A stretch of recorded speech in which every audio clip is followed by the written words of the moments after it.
Alright everybody, Shakes here, and I'm back to give you guys an unboxing and review of the Power Rangers Lightning Collection Dino Thunder Mesogog figure, the main villain of the series. Funnily enough, it is the 20th anniversary year of Abba Ranger, the source material to Dino Thunder, and yet, we're getting Mesogog, in this year rather than maybe next year, but yeah. There's also going to be a Dino Thunder Black video coming at some point, whenever that ships, because I have it pre-ordered through Amazon. So,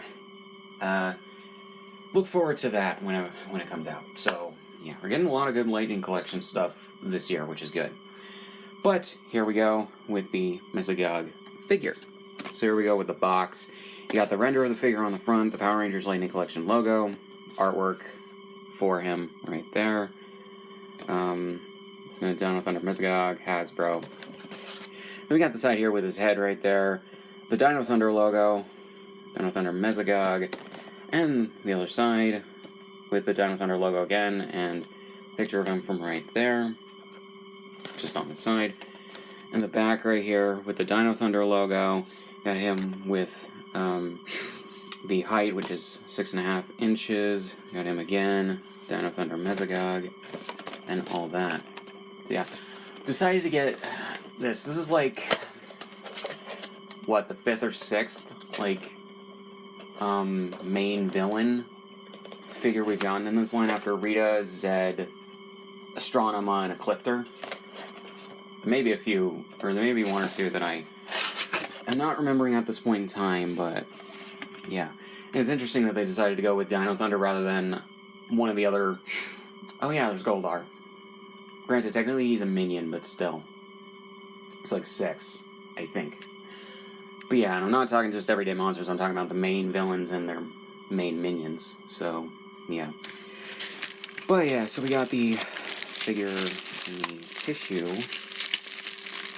paper bags and his accessories. So yeah. So here we go with the figure. Just correcting his the way everything is bent. Okay, so just got the figure right there.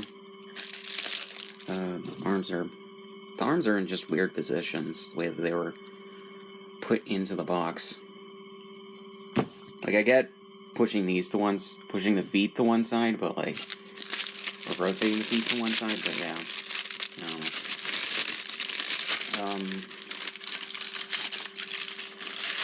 so, yeah, come on. Is that all?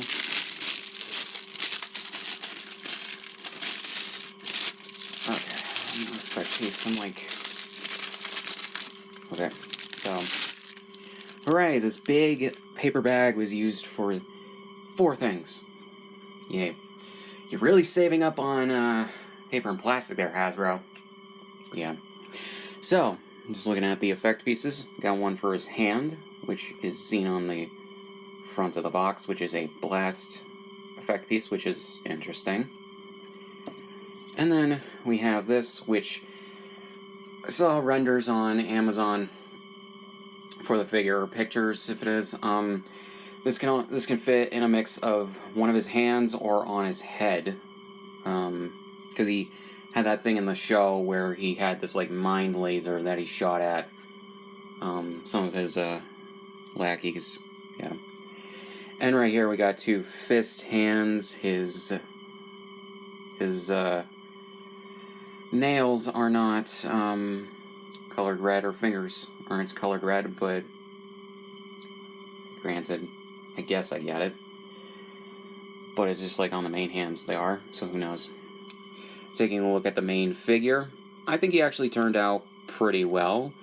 He has really disjointed eyes from what I expected. Yeah, I think it was at least one of the eyes on this one did not turn out great. compared to the render on the box and the artwork. Yeah, because they're supposed to be pointed roughly the same way, which is towards you, but he's got lazy eyes. Both of his eyes are just, they're lazy eyes. What the hell? But otherwise, I think this figure actually turned out pretty well. Honestly. Pinless joints and everything, but yeah. Oh, pinless joints for the elbows, but those are only single joint elbows, I think, and this is a double joint knee, which has the pins, but I don't know. Some people have problems with, like, pinless versus pinned, and it's just like, I don't really care.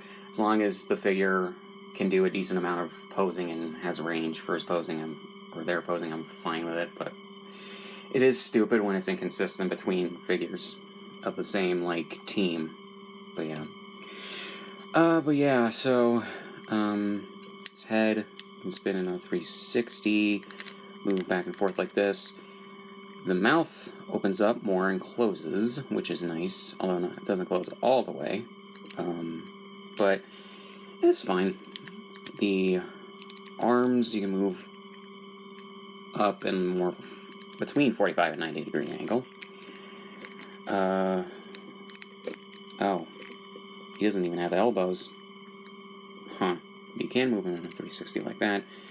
Hands, you can move in a 360. Obviously, you can take them out if you want to pose them with a fist hand. So, yeah. Kind of rigid for the shoulder joints as well. He can kind of move his torso around, but not much, because it's constricted by the jacket that he's wearing. Legs, you can move in like 45 degree angle. Obviously, double ball joints for the knees, which are fine. I don't want to bend that anymore. Kind of feels like it's going to break. Parts of this feel brittle, so I don't know. You can move this in a 360, and 360 right there. And the feet move back and forth again like that. Move them back side to side and break his ankle if you want. So yeah. Ultimately, again, your mileage may vary on how good your figure is in one way or another. I think that this figure turned out pretty well. The only bad things on it are the eyes, because like I said, they're not like the render shows on the front. They're pointed to the sides rather than straight forward like they should be. But yeah, and I don't know if that's consistent with other figures or other versions of this figure that were produced. But yeah, kind of cool that we got a Disney-era villain when it comes to Mesogog. I would kind of hope that maybe one of the next ones would be Master Org from Wild Force. That would honestly be kind of cool. Or maybe someone else from the Disney era. But yeah, maybe Rum from SPD. Who knows? Or Lothor from Ninja Storm. Granted, Wild Force to Ninja Storm is where I have the most nostalgia for, or not Ninja Storm, Wild Force to SPD is where I have the most nostalgia for Power Rangers, because I grew up when those shows were on the air, so yeah. Granted, my favorite series is Time Force, but yeah, those are still, I think Time Force to SPD were actually really good seasons, minus some things here and there that obviously people obviously have problems with, which I can see. But yeah. But overall, I think that this figure is good, minus some minor QC issues with the eyes. But overall, I think it's good. Like, the build is mostly solid. The figure's pretty solid in regards to how it was designed and everything. I think that the paint apps are pretty good. Yeah, people call me a Hasbro shell. I'm reviewing a figure that they released, and I do give criticism where it is due. And like I said, the only criticism I really have of this figure is the eyes being painted weirdly, or wrong. But otherwise, I think that this figure is solid. If you want to get him, I recommend you get him if you want.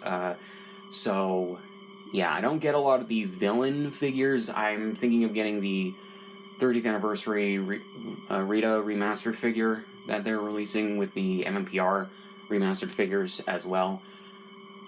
So yeah, it's gonna be interesting. And then coming up in regards to the Lightning Collection, if you're watching these in release order, the SPD and Lost Galaxy Yellow Ranger is gonna get those. The Alien Ranger 5-pack, I'm gonna get that. Dino Thunder Black, like I said at the beginning, and the remastered MMPR figures definitely. Then there's also Turbo Red, Lightspeed Rescue Blue, and RPM Yellow later in the year, whenever those will come out. So yeah, get ready, guys. It's gonna be interesting it's gonna be an interesting year for the Lightning Collection. So yeah, so not much else to say. So links in the description on my shit. Subscribe if you want, and I'll see you guys in the next one. Hey guys, so minor thing that I found right after I finished shooting the main video. You can bend his elbows. They're a bit rigid, but you can bend them. I'm just going to include that. So that's actually pretty good. The hands, I forgot you can move them back and forth like this as well. So, yeah. Have a good day.